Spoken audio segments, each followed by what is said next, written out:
நியூஸ்7 தமிழின் கேள்வி நேரத்திற்கு உங்களை வரவேற்கிறேன். தேர்தலுக்கு தயாராகி வரும் திமுக மத்திய அரசை சமாளிக்கவா அல்லது எதிர் வியூகங்களை முறியடிக்கவா என்றுதான் இன்றைக்கு நாம் பேசியிருக்கோம். நம்மோடு திமுகவிலிருந்து செய்தி தொடர்பாக டாக்டர் ஹபீசுல்லா, அதிமுகவுடைய முன்னாள் எம்எல்ஏ திரு ஸ்ரீதர், காங்கிரஸ் கட்சியிலிருந்து திரு இப்ராஹிம், அரசியல் விமர்சகர் திரு பாண்டியன், தூத்துக்குடி செல்வம் பாஜகவிலிருந்து இணைந்திருக்கிறார். அனைவருக்கும் வணக்கம்.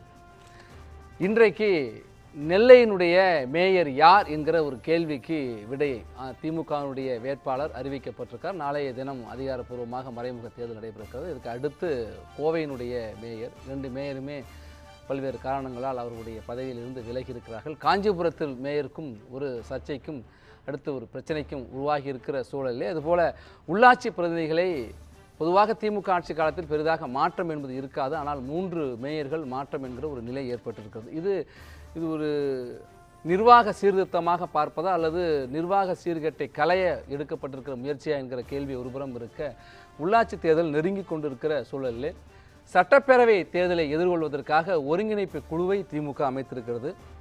திமுகவுடைய முதன்மை செயலாளரும் நகர்ப்புற வளர்ச்சித்துறை அமைச்சருமான KN நேரு தலைமையிலே ஒரு குழு அமைக்கப்பட்டிருக்கு. ஏவாவேலு, RS பாரதி, இளைஞர் நலன் மற்றும் விளையாட்டுத்துறை அமைச்சர் உதயநிதி ஸ்டாலின் உள்ளிட்டோர் இந்த குழுவில் இருக்கிறார்கள். அவர்கள் அணிவாரியாக ஆலோசனையும் நடத்தி கொண்டிருக்கிறார்கள். சட்டப்பேரவை தேர்தலுக்கு சற்றேறக்குறைய இன்னும் 20 மாதங்கள் இருக்கின்ற சூழலிலே முன்கூட்டியே தேர்தல் பணியை தொடங்கிவிட்டதற்கான பின்னணி என்ன என்பதுதான் இன்றைய விவாதத்தினுடைய மையப்பொருளாக இருக்கிறது. டாக்டர் ஹபீஸ், உங்களிடமிருந்தே தொடங்குகிறேன். முன்கூட்டியே பணிகளை தொடங்கியது நம்பிக்கையா அல்லது இது ஒரு வியூகமா? இல்லை, இது தேர்தல் பணியோட ஏன் முடிச்சு போடுறாங்கன்றது எனக்கு புரியல. ஒரு அமைப்பு இருக்கிறது, ஒரு இயக்கம் இருக்கிறது, ஒரு அரசியல் கட்சி இருக்குது அப்படின்னா அது அதனுடைய நிர்வாகம் செஞ்சுக்கிட்டே தான் இருக்கும். தேர்தலுக்கு முன்னாடி தான் அது நிர்வாகம் பண்ணணும்னு ஏதாவது இருக்கா என்ன? நீங்களும் தான் தொலைக்காட்சி நடத்திக்கிட்டு இருக்கீங்க. நீங்கள் நியூஸ்7க்காக 7 மணி கேள்வி நேரத்துக்கு 4 மணி 3 மணிலேருந்தே வேலை செய்கிறீங்க. அதுக்காக ப்ரீபான் பண்ணிட்டாங்க அப்படின்னு அர்த்தமா என்ன? தலைப்பு முடிவானதுலேருந்து நாங்கள் அதற்கான பணிகளை அவ்வளோதான். அந்த மாதிரி தான் ஒரு அரசியல் இயக்கமாக தேர்தல் தேதி அறிவிக்கப்பட்டுதான் தேர்தல் பணிகளை தொடங்குவாங்க. தேர்தல் தேதியை அறிவிக்கல. இப்போ நாங்கள் தலைப்பு உருவானோடனே வேலையை ஆரம்பிச்சிடுவோம். 7 மணிக்கு தாங்க ஷோ, உங்களுக்கு முன்னாடியே தெரியும்ல. அப்போ அந்த மாதிரி தான் 26ல் தான் தேர்தல், அது எங்களுக்கு தெரியும். ஆனால் அதுக்கு நிர்வாகம் என்பது ஒரு கட்சி இருக்குன்னா அந்த கட்சி அந்த நிர்வாகத்தை பார்க்கணும். அதுதான் இன்னைக்கு அரசியலில் ரொம்ப முக்கியமானது. இன்னைக்கு எந்தெந்த கட்சிகள் பலவீனமாக இருக்குது அப்படின்னு பார்த்தீங்கன்னா, ஆட்சியில் இருந்தபோது தன்னுடைய இயக்கங்களை, தன்னுடைய தொண்டர்களை, தன்னுடைய கட்சி கட்டமைப்பை மறந்த இயக்கங்கள் ரொம்ப பலவீனமாக இருந்துச்சு. அதுதான் யதார்த்தமான நிலை. அப்படி இருக்கும்போது இன்னைக்கு இந்த ஒருங்கிணைப்பு குழுக்கும் தேர்தலுக்கும் எந்த சம்பந்தமும் கிடையாது. இந்த ஒருங்கிணைப்பு குழு 2024 பாராளுமன்றத்துக்கு தேர்தலுக்கு முன்னாடியும் இருந்துச்சு. அந்த குழு அப்படியே தொடருது, புதுசாலாம் போடப்படல. இந்த தேர்தலுக்கும் அதுக்கும் சம்மந்தம் கிடையாது. இங்கே ஒரு கட்சியை நடத்துகிறோம் அப்படின்னா பல கோடி, 2 கோடிக்கு நிகரான உறுப்பினர்களை கொண்ட ஒரு கட்சி திராவிட முன்னேற்ற கழகம். அந்த கட்சி கட்டமைப்பில் சில அதிருப்தி இருக்கும், சில மாற்றங்கள் இருக்கும், சில நிர்வாகிகள் மீது சில நிர்வாகிகளுக்கு பிடிக்காமல் இருக்கும். அப்போ அந்த பிரச்சனைகளை ஆராய்ந்து அந்த பிரச்சனைகளை அதை களை எடுத்து ஒரு நிர்வாகத்தை சீர்படுத்தி ஒரு மாவட்ட நிர்வாகம், கட்சியில் வேற என்ன மாதிரி மாற்றங்கள் வேணும், இன்னைக்கு இளைஞர்கள் எத்தனை பேர் சேர்ந்துருக்காங்க, உறுப்பினர் சேர்க்கை நடந்திருக்குது கடந்த 1 வருஷத்தில், பல இளைஞர்கள் சேர்ந்துருக்காங்க. அப்போ அந்த சேர்ந்த இளைஞர்களுக்கு என்ன அடுத்தது பண்ண போகிறோம், என்ன பண்ணணும் அப்படின்ற ஒரு நிர்வாகத்தை சரிப்படுத்துவதற்கான குழு. அது அடிப்படையில் அதுக்கும் தேர்தலுக்கும் நேரடி தொடர்பு கிடையாது. ஆனால் திராவிட முன்னேற்ற கழகம் எப்பயுமே தேர்தலுக்கு தயாராக தான் இருக்குது. அந்த அளவுக்கு இன்னைக்கெல்லாம் தேர்தல் வந்தால் வேலை பார்ப்போம், அப்புறம் பார்த்துக்கலான்ற சூழல் கிடையாது. இன்னைக்கு டிஜிட்டல் மீடியா உலகத்தில் இன்னைக்கு பாரதிய ஜனதா கட்சியை எதிர்க்கக்கூடிய எந்த இயக்கமாக இருந்தாலும் தேர்தலுக்கு எப்பயுமே தயாராக இருக்கணும். ஏன்னா பாரதிய ஜனதா கட்சி அந்த மாதிரி தான் இருக்குது. அது தமிழ்நாட்டில் இருக்குது இல்லைன்னா இல்லை, பரவலாக இன்னைக்கு தேர்தல்ன்றது கடந்த காலத்தில் இருந்த நடைமுறை, கடந்த காலத்தில் இருந்த பிரச்சாரங்கள்லாம் மாறி போயிடுச்சு. இன்னைக்கு ட்ரெடிஷ்னல் பொலிட்டிக்கல் சிஸ்டம், ட்ரெடிஷ்னல் கேம்பெயினிங்லாம் கடந்து இன்னைக்கு எப்பயுமே ஒரு தேர்தல் மோடாக தான் பாரதிய ஜனதா கட்சி இருக்கு. ஆனால் அதுதான் நாங்கள் பண்ணுறோன்னு கிடையாது. அதற்காகவும் தயாராக இருக்கக்கூடிய இயக்கம் திராவிட முன்னேற்ற கழகம். இப்போ இந்த ஒருங்கிணைப்பு குழு என்ன பண்ணோம்னா, நாங்கள் 2024 தேர்தலுக்கு 22ல் தேர்தலுக்காக நாங்கள் போகல. எங்களை எல்லாம் தேர்தல் பொறுப்பாளர்களாக போட்டு எங்களுக்கு கொடுக்கப்பட்ட முதல் பணி என்பது அங்கே இருக்கக்கூடிய கட்டமைப்பில் இருக்கக்கூடிய பாசிட்டிவ் அண்ட் நெகட்டிவ்ஸ் என்னன்னு பாருங்க. எப்படி அந்த இடத்துல கட்சியை பலப்படுத்தலாம். அது 24 தேர்தலுக்காக தான் அப்படின்னு இல்லை, எங்களுக்கு தொலைநோக்கு பார்வையோடு ஒரு கட்டமைக்கப்பட்டு வந்திருக்கக்கூடிய ஒரு கழகம், ஒரு இயக்கம், 2 கோடி பேர்கிட்ட இருக்காங்க. அவங்கள இன்னும் எந்த அளவுக்கு வேலை வாங்க முடியும், எப்படி தமிழ்நாட்டுக்கு இந்த கழகத்தை இன்னும் கட்டுக்கோப்பாக இன்னும் பலப்படுத்தி எப்படி அதை கொண்டு போக முடியுன்ற பார்வையில் வந்தது தான் ஒருங்கிணைப்பு குழு. இன்னொன்று நீங்கள் சொல்கிறீங்க, ஒரு ஜனநாயகத்தில் இந்த மேயர் தேர்தல்கள் இது எல்லாமே வந்து அடித்தட்டு மக்கள் யார் ஓட்டு போட்டாங்களோ அவர்களுடைய பிரதிநிதிகளாக இருக்கக்கூடிய மாமன்ற ஊராட்சி மன்ற உறுப்பினர்களுடைய அவர்கள் யாரை தேர்ந்தெடுக்கணுமோ அந்த மாதிரி ஒரு ஜனநாயக தன்மையை திராவிட முன்னேற்ற கழகம் அங்கே இருக்கக்கூடிய உறுப்பினர்களுக்கு கொடுத்துருக்கு. அது அவர்கள் பேசி எடுக்கக்கூடிய ஒரு முடிவு. அதுக்கும் தேர்தலுக்கும் முடிவு, இதுக்கும் தேர்தலுக்கும் முடிவுன்றது கிடையாது. ஆனால் அடிப்படையில் திமுகவுடைய நிலைப்பாடு என்பது ஊராட்சிகள், நகராட்சிகள், கவுன்சிலர்கள், இந்த மாமன்றங்கள், அதன் வழியாக ஒரு அட்மினிஸ்ட்ரேஷன், ஒரு நிர்வாகம் மக்கள் இடத்துல போய் சேர்றதுன்றது ரொம்ப ரொம்ப அவசியமானது. அது ஜனநாயகத்துக்கு அழகானது. அப்போதான் மக்களுடைய குரலாக அவர்களுக்கான திட்டங்கள் வார்டு லெவலில் அவர்களுடைய சுயாட்சியுடைய மாநில சுயாட்சி பேசக்கூடிய திமுக இந்த சுயாட்சி என்பது மக்களுடைய ஆட்சியாக இருக்க வேண்டும். அவர்களுடைய தெருவுக்கு எது தேவை, அவர்களுடைய வார்டுக்கு என்ன தேவைன்றது தீர்மானிக்கக்கூடிய உரிமை கவுன்சிலர்களிடம் கொடுத்து அவர்கள் மேயர்களை தேர்ந்தெடுக்கணும் அப்படின்ற ஒரு ஜனநாயக முறையை திமுக கடைபிடிக்குது. அதுக்கும் தேர்தலுக்கும் எந்த சம்பந்தமும் கிடையாது. இப்போ நெல்லை, கோவை, காஞ்சிபுரம் இந்த 3 மேயருமே திமுகவுடைய பெரும்பான்மை உறுப்பினர்கள் தான் ஆதரவோடு தான் அவங்க மேயராக வந்தாங்க.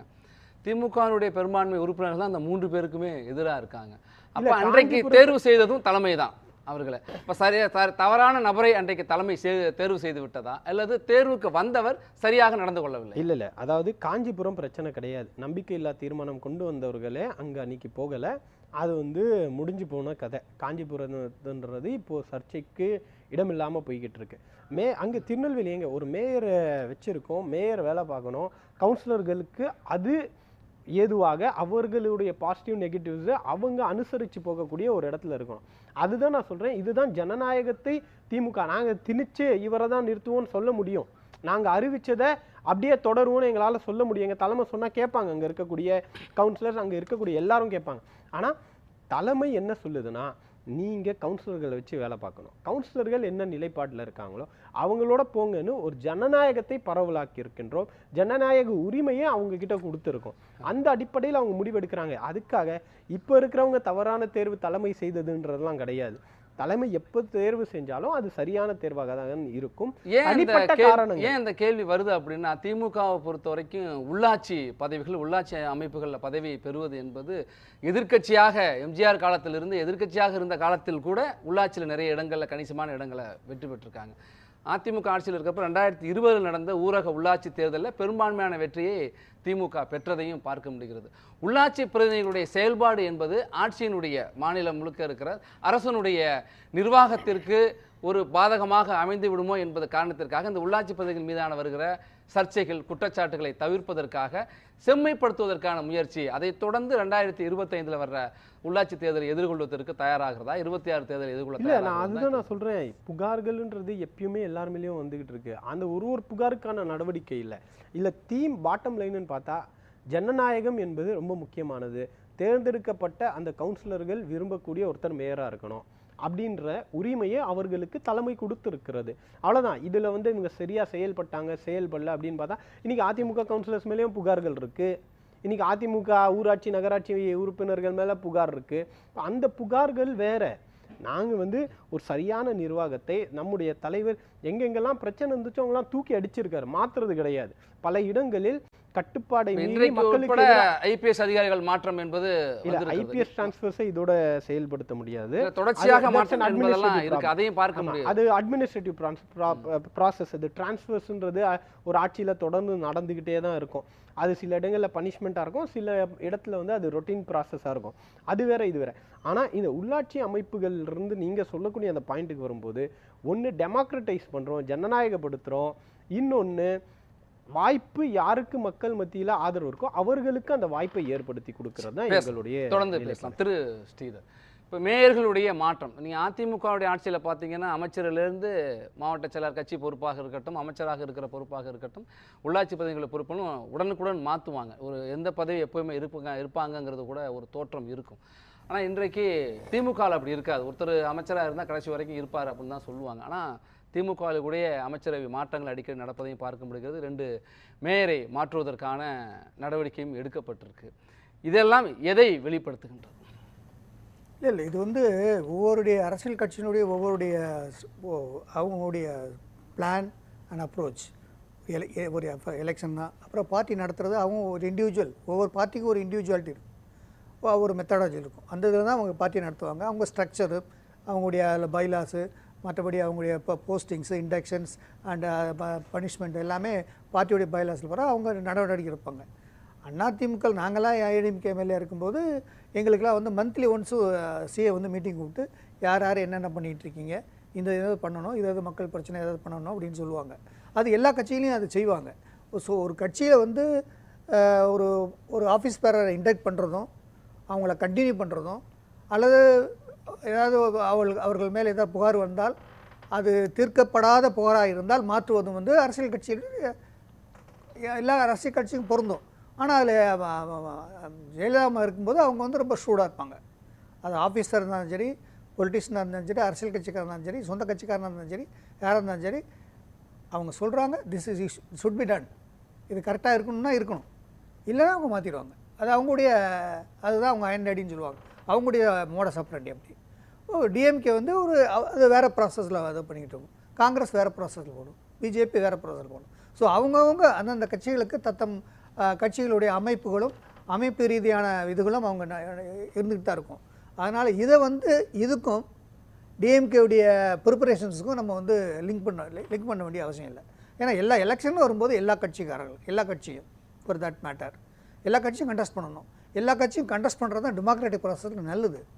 ஆனால் ஒரு வருந்தத்தக்க போன லோக்சபா எலெக்ஷனில் தமிழ்நாட்டில் 1300 கோடி ரூபாய் freebies, the form of freebies, metals, cash, liquor and drugs etcetera அது சீஸ் பண்ணியிருக்காங்க. இது வந்து ஒரு ஜனநாயகத்துக்கு நல்லது இல்லை. இந்தியா முழுக்க தானே, ஏன் தமிழ்நாடு மட்டும் அதை குறிப்பிட்டு? இல்லை இந்தியா முழுக்க தான். நம்ம Tamil Nadu elections assembly election quote பண்ண இந்த டாபிக் இந்தியா முழுக்க இருக்குது, தமிழ்நாட்டில் இந்த ஆமாம் இந்தியா முழுக்க இது எல்லா இடத்துல இருக்குது. அது நீங்கள் சொல்கிறது ஒன்று தான். அப்போ அது வந்து ஒரு ஆரோக்கியமான ஒரு டெமோக்ராட்டிக் ப்ராசஸில் வந்து இதில் தான் மிலன் வைஷ்ணவ் மிலன் ஒரு பொலிட்டிக்கல் அனலிஸ்ட்டை வந்து ஒரு ஆர்டிக்கல் போட்டிருப்பார். அந்த election is a market place, ஒரு சந்தை. அதில் வந்து சப்ளை அண்ட் டிமாண்ட், வாங்குவதும் கொடுப்பதும் தீர்மானிக்கக்கூடிய இந்த சந்தை எலெக்ஷன் சந்தை அப்படின்னு சொல்லுவார். இது கொடுப்பவர் வந்து ஆல் பொலிட்டிக்கல் பார்ட்டிஸ், வாங்குவவர் வந்து வாக்காளர்கள் அப்படிங்கிற ட்ரெண்ட் இருக்குது. இது இந்த democratic country like India it's a very இது வந்து வருந்தத்தக்க ஒரு தமிழ்நாட்டில் தான் கும்மிடிப்பூண்டி, காஞ்சிபுரம் ஃபார்முலா, ஸ்ரீரங்கம் ஃபார்முலா. அதுதான் நான் என்ன சொல்கிறேன், அதுதான் என்ன சொல்கிறேன்னா அதுதான் சொன்னேன். எலெக்ஷன்ஸில் வந்து நிறைய மல்டிபிள் பார்ட்டிஸ் வந்து பார்ட்டிசிபேட் பண்ணணும். That's an welcome approach. At the same time இந்த பணம், இந்த ஒரு எலெக்ஷன்னா ஒரு 3000 கோடி, இந்த 1300 கோடி லோக்சபா எலெக்ஷன்னால் நேச்சுரலி அசம்பிளி எலெக்ஷனில் இதோட கூட தான் இருக்கும். ஸோ இவ்வளவு பணத்தை வந்து இப்போ பிடிக்கிறாங்கன்னா இப்போ எவ்வளோ செலவு பண்ணுவாங்க அப்படிங்கிற ஒரு சின்ன அரித்மெட்டிக் தான். ஸோ இவ்வளவு செலவு பண்ணி ஒரு எலெக்ஷன் பண்ணும்போது அது ஆரோக்கியமான டெமோக்ராட்டிக் கரெக்டில்.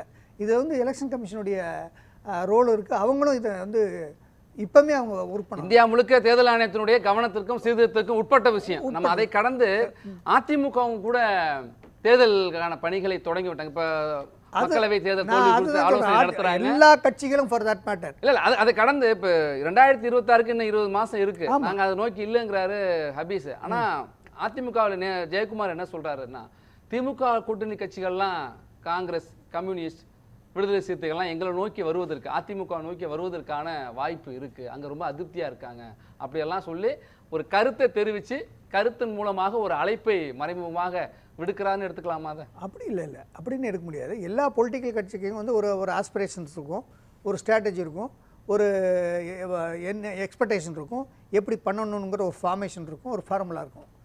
அதை எப்படி இவால்வ் பண்ணுறது, அதை எப்படி ஃபார்முலேட் பண்ணுறதுன்றது ஒரு ஐடியா இருக்கும். ஸோ இந்த எலெக்ஷன் 26 20 மாதங்கிறது ரொம்ப அதிக தூரம் கிடையாது.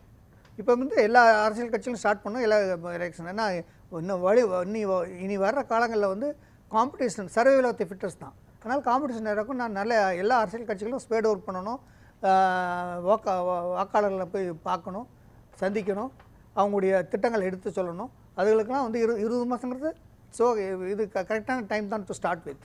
அதனால் இப்போ வந்து நான் அதுக்காக முன்னாடியே ப்ரிப்பேர் பண்ணிட்டாங்க அப்படின்னு சொல்கிறதுல அதில் நியாயமாக இயல்பான ஒன்று தான். அரசியல் கட்சி தயாராவது இயல்பாக தான் இருக்குது. அது 20 மாதம் தான் இருக்குது. அதில் 3 மாதம் வேறு கோட் ஆஃப் கான்ட்ராக்ட் வந்துடும்.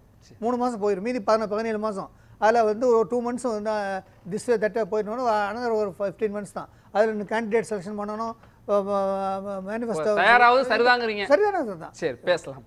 திரு செல்வம், பாஜக உள்பட தயாராகிறது. 2026 பாஜக தலைமையில் ஒரு ஆட்சி அமையும் என்று உங்கள் கட்சியினுடைய மாநில தலைவர் சொல்றாரு. அதே போல திமுக வழக்கத்தை விட வேகமாக முனைப்பு காட்டுகிறது, வியூகத்தை வகுத்து வருகிறது. முன்கூட்டியே வகுக்கின்ற இந்த வியூகமும் வேகமும் எதை காட்டுகிறது? ஒரு அரசியல் தான் நம்ம முன்னாள் சட்டமன்ற உறுப்பினர் டாக்டர் ஸ்ரீதர் சொன்ன மாதிரி ஒவ்வொரு அரசியல் கட்சிகளுமே வெற்றியை இலக்காக வைத்துதான் அரசியல் கட்சி நடத்துறாங்க. அது ஒரு பக்கம். அதில் நீங்க தலைப்பிலேயே கொடுத்தீங்க, உள்ளாட்சி நிர்வாகத்தை செம்மைப்படுத்தி தேர்தலுக்கு தயாராகும் திமுகன்னு நீங்க சொல்லியிருந்தீங்க. அதுல என்னன்னு கேட்டீங்கன்னா, ஒரு விஷயம் என்னன்னா, செம்மையா இல்லைங்கிறத நாம செம்மையா இல்லையோ அப்படிங்கிறத நீங்க ஒரு வகையில உணர்த்திருக்கீங்களோன்னு கூட நான் அப்படி பொருள் கொள்றேன். அது என்னுடைய உரிமை. அதனால ஒரு விஷயம் என்னன்னு கேட்டீங்கன்னா, நண்பர் அபிசுல்லா வந்து டாக்டர் அபிசுல்லா வந்து ரொம்ப சாதுரியமா அவர் கடந்து போனார் சில விஷயங்களை. இப்போ உள்ளாட்சி நிர்வாகத்துல மெஜாரிட்டி பெரும்பான்மைங்கும் போது பாத்தீங்கன்னா, ஒரு உதாரணத்துக்காக நான் சொல்றேன், திருநெல்வேலியில பாத்தீங்கன்னா 55 மாமன்ற உறுப்பினர் இருக்கும்போது 55 உறுப்பினர்கள ஒரு 4 பேர் தான் அதிமுக, மற்றவங்க எல்லாமே திமுக கூட்டணி.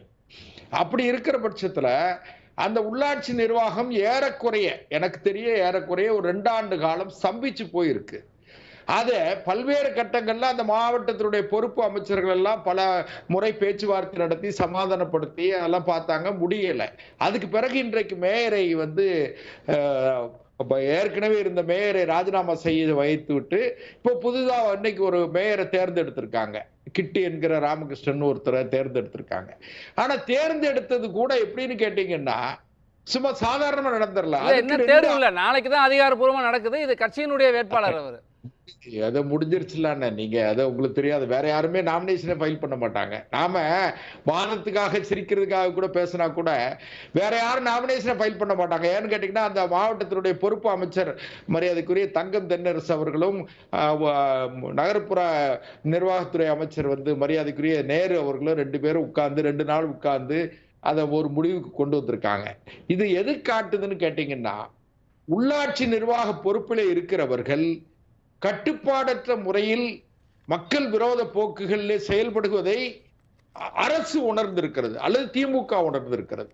திமுக உணர்ந்திருக்கிற காரணத்தால் என் கருத்தை சொல்ல விடுங்க டாக்டர், ஒரே ஒரு நிமிஷம். நீங்க தொடருங்க. அதாவது திமுக உள்ளாட்சி பிரதிநிதிகள், உள்ளாட்சி நிர்வாகிகள் திமுகவின் மூலமாக தேர்ந்தெடுக்கப்பட்ட அது மேயராக இருக்கட்டும் அல்லது நகராட்சி தலைவர், பேரூராட்சி தலைவர், ஊராட்சி தலைவர் போன்றவர்கள் எல்லோருமே வந்து பல்வேறு வகையிலே அவர்கள் அளவு கடந்து செலவு செய்து நிறைய செலவு செய்து பொறுப்புகளுக்கு வந்தவர்கள் அந்த பணத்தை என்ன பேச்சு இது? இப்ப நீங்க ஜெயிச்ச 4 எம்எல்ஏ அப்படிதான் ஜெயிச்சீங்கன்னு சொல்ல முடியுமா? ஒரு குற்றச்சாட்டு வைக்க நீங்க மறுக்கறீங்க. நான் மறுக்கறேங்க. ஏதாவது குற்றச்சாட்டு வச்சா போற போக்குல விட கூடாது. குற்றச்சாட்டு தான் ஒரு குறைந்தபட்ச திமுகவுடைய கவுன்சிலர்கள் தான் எதிர்ப்பு தெரிவிச்சிருக்காங்க. இந்த 3 மேயர்கள் விவகாரத்திலுமே ஏன் சரவணா ராஜினாமா பண்றாரு? அதுதான் நான் சொல்றேன், அதுதாங்க ஜனநாயகம். அது அவர் எப்படி ஜனநாயகம்னு எடுத்துக்கலாம். இல்ல அவர் முடிச்சிரட்டும். நம்ம அவர் நேரத்தை நான் முடிச்சு நானே வரல. இல்ல முடிச்சு சேர்த்து பதில் சொல்லுங்க. அவர் உள்நோக்கத்தோடு ஆதாரம் இல்லாமல் பேசுவதை ஒரு ஆங்கரா நீங்க சொல்ல கூடாது. அப்புறம் நானும் அவதூறு அள்ளி வீசுவேன். இப்ப பாஜக அண்ணாமலை வந்து நிறைய காசு கலெக்ஷன் பண்ணிட்டாரு, அதுக்காக அவருக்கு எதிர்ப்பு தெரிவிச்சு அனுப்புறாங்கன்னு சொன்னா ஏத்துப்பீங்களா? எதிர்ப்பு தமிழக எதிர்க்கிறாங்கன்னா அண்ணாமலை எல்லார்கிட்டயும் ஊழல் பண்ணி பிளாக்மெயில் பண்ணி பணத்தை வாங்கிட்டாரு. அதை தாங்க முடியாம தமிழிசை எதிர்க்கிறாங்க. நீங்க தலைப்புக்குள்ள வாங்க.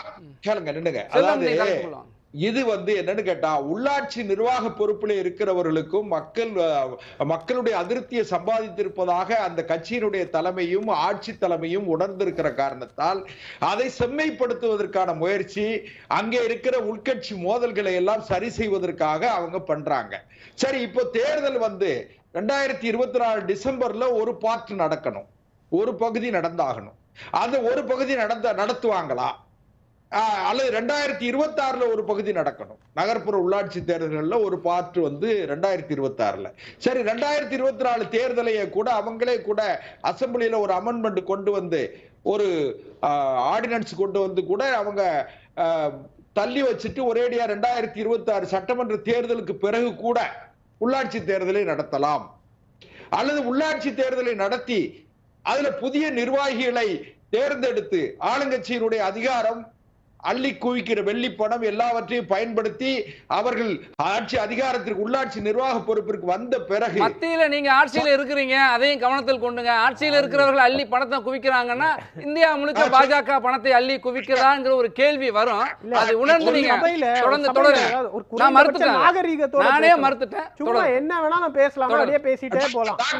டாக்டர் ஒரு நிமிஷம் நான் முடிச்சிடுறேன், நீங்க அதுக்கு ஒரு பேசுங்க. அதுக்கு அதனால இன்னொன்னு கேட்டீங்கன்னா, இப்ப சமீபத்துல மாண்பு முதலமைச்சர் அவர்கள் கூட வெளிநாடு சுற்றுப்பயணத்திற்கு தயாராகி கொண்டிருப்பதாக செய்திகள் வந்து கொண்டிருக்கிறது. இந்த மாசமே கூட அவங்க வெளிநாட்டுக்கு போறதா சொல்றாங்க. அதுக்கு முன்னாலே கூட அமைச்சரவையில் மாற்றம், மரியாதைக்குரிய உதயநிதி ஸ்டாலின் அவர்களே கூட துணை முதலமைச்சர் ஆவார்கள் என்று கூட பேச்சு அடிபடுகிறது.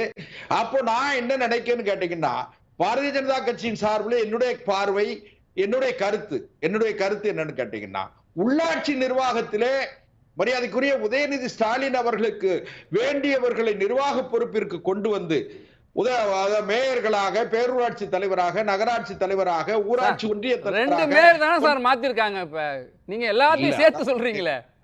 நான் இன்னொன்னு கேட்டீங்கன்னா, அடுத்து தேர்தலை நடத்தி, உள்ளாட்சி தேர்தலை நடத்தி அவருடைய கரத்தை அமைப்பு ரீதியாக வலுப்படுத்துவதற்கான முயற்சி ஒருவேளை கூட இருக்கு. இப்ப அது அவங்க கட்சி விஷயம் சார். இப்ப கூட திரு அண்ணாமலையை மாத்த போறாங்க அப்படின்னு அவர் சொன்னாரு. அவர் மேல ஒரு குற்றச்சாட்டு சொல்லி, அப்படி யாரோ சொல்றது அப்படி எடுத்துக்க முடியாது. நம்ம ஒரு அரங்கத்துல அது விவாதிக்கவும் முடியாது. இல்ல, நான் என்ன சொல்றேன்னு கேட்டா, எல்லாமே மாறுதலுக்கு உட்பட்டது. இப்ப நீங்க தமிழ்நாடு முதலமைச்சர் வெளிநாட்டுக்கு போறாருங்கிறீங்க, பிரதமர் தான் அடிக்கடி வெளிநாடுகளுக்கு போறாரு. ஒரு முதலமைச்சரா பொறுப்புல இருக்கிறவங்க அரசு முறை பயணமோ இல்லது முதலீடு இருக்க போறது இயல்பு தானே. அது ஏன் விமர்சனத்துக்கு உள்ளாகுது? இல்ல, நான் அதை விமர்சிக்கல. ஏன்னு கேட்டா, முதலமைச்சர் அவர்கள் ஒரு 30 நாள் ஒரு மாத காலம் வெளிநாட்டில் இருக்கும் பொழுது இங்கே முதலமைச்சருடைய நிர்வாக பொறுப்புகளை, அவருடைய துறை சார்ந்த நிர்வாக பொறுப்புகளை கவனிப்பதற்கு ஒருவரை நியமித்தாக வேண்டிய கட்டாயம், அரசியல் கடமை இருக்கிறது, அரசியல் சட்ட கடமை. சரி, அப்ப நீங்க சொல்றது அது அரசியல் கடமை இருக்கு, சரிதானே? அது அதுக்கும் இப்ப இந்த தேர்தலை முன்கூட்டியே சந்திக்க இருப்பதாக சொல்லப்படுவது என்ன? இன்னொரு விஷயம் நான் சொல்லிடுறேன். நீங்க இந்த தலைப்பை கவனிச்சீங்கன்னா, மத்திய அரசை சமாளிக்கவா அப்படிங்கிற ஒரு கேள்வி இருக்கு. ஏன் அந்த கேள்வி அங்கேருந்து வருது அப்படின்னா, கடந்த மாதம் போடப்பட்ட மத்திய நிதிநிலை அறிக்கையில கூட தமிழ்நாட்டிற்கான நிதியை கொடுக்கவில்லை, பாரபட்சம் காட்டப்படுகிறது என்று திமுக அனைத்து மாவட்ட தலைநகரங்களும் போராட்டம் நடத்தியிருக்கு. இப்போ 2 நாள் வெள்ளி சனியில் நீங்கள் பார்த்தீங்கன்னா ஆளுநர்கள் மாநாடு டெல்லியில் நடைபெற்றிருக்கு. பிரதமர் சொல்கிறாரு, ஆளுநர்கள் மத்திய மாநில அரசுகளுக்கு பாலமாக இருந்து செயலாற்ற வேண்டுங்கிறாரு. உள்துறை அமைச்சர் என்ன சொல்கிறாரு அப்படின்னா, ஆளுநர்கள் மாவட்டங்களுக்கெல்லாம் நீங்கள் போங்க, வளர்ச்சி திட்ட பணிகளெல்லாம் பாருங்கள், ஊக்கப்படுத்துங்க, மக்களுக்கு நம்பிக்கையை விட்டுங்கிறாங்க.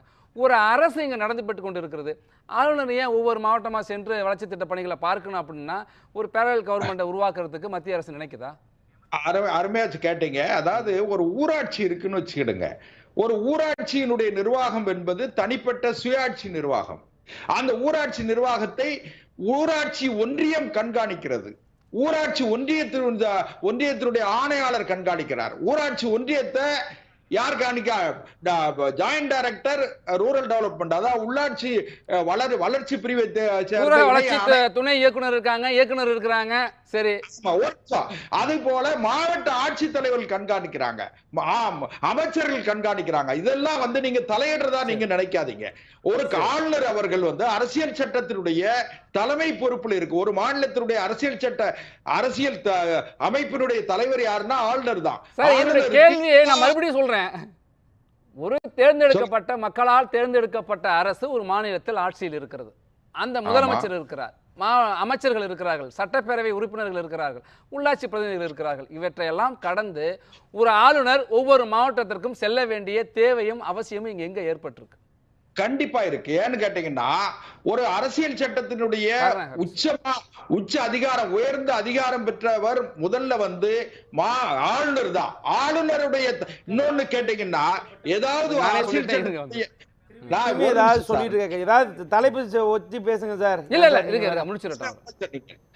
சட்டத்துடைய கடமை. இன்னொரு விஷயம் கேட்டீங்கன்னா, இவ்வளவு சொல்றாங்களே, ஒரு அமைச்சர்களுக்கு பதவி பிரமாணம் செய்து வைக்கக்கூடிய அதிகாரம் யாருக்கு இருக்குன்னு கேட்டா ஆளுநர் இருக்கு. ஆமா, அது மட்டும்தான் இருக்குங்க.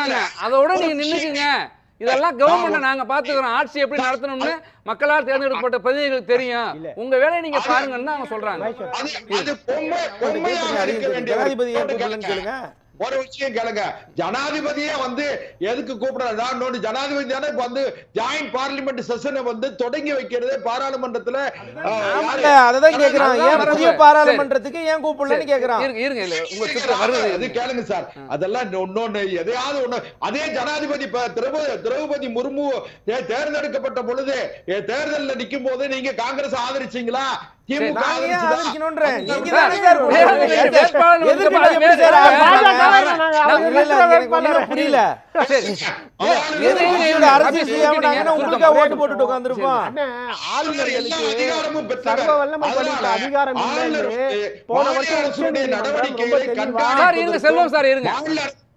மாநில அரசுடைய நடவடிக்கைகளை கண்காணிப்பதற்கு, மாநில அரசுடைய செயல்பாடுகள் மீது மதிப்பீடு செய்து உள்துறைக்கு அறிக்கை அனுப்புகிற உரிமையும் அரசியல் சட்ட கடமையும் ஆளுநருக்கு இருக்கு.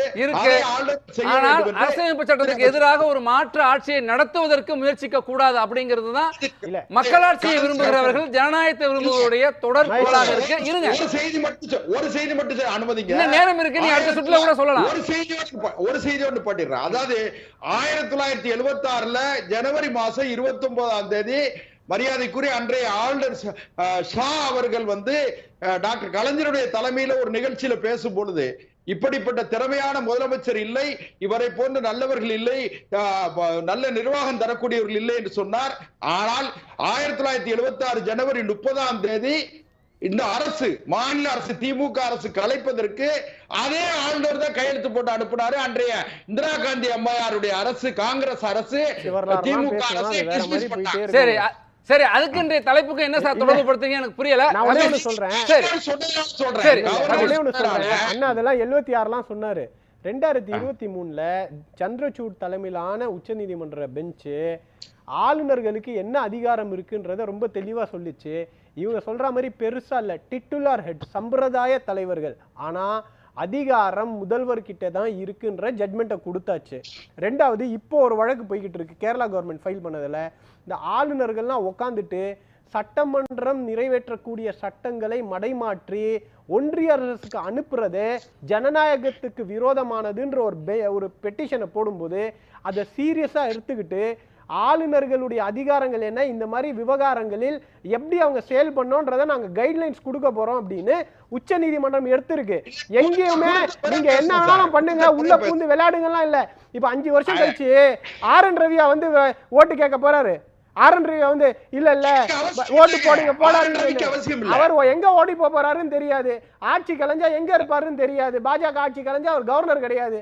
பீகார்ல போய் என்ன வேலை பார்ப்பாரோ அதை பார்த்துக்கிட்டு இருக்க போறாரு. அவருக்கு இந்த மண்ணில் என்ன சார் வேலை?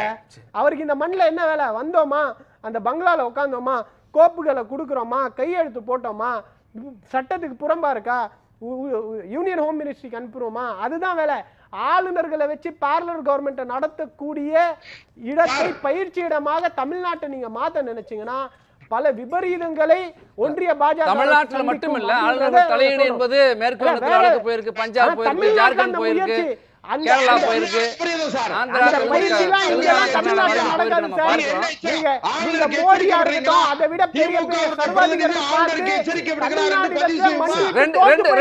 ரெண்டு பேருமே அமைதியாக தேர்தலுக்கு தயாராகி வருகிறதா திமுக மத்திய அரசை இது சமாளிக்கவா அல்லது எதிர் வியூகங்களை முறியடிக்கவா இப்படி முன்கூட்டியே திமுக தயாராகி வருகிறது என்று விவாதித்துக் கொண்டிருக்கிறோம். ஒரு சிறிய இடைவேளைக்கு பிறகு நாம் தொடர்ந்து பேசலாம். இணைந்திருங்கள் நியூஸ் 7 தமிழோடு.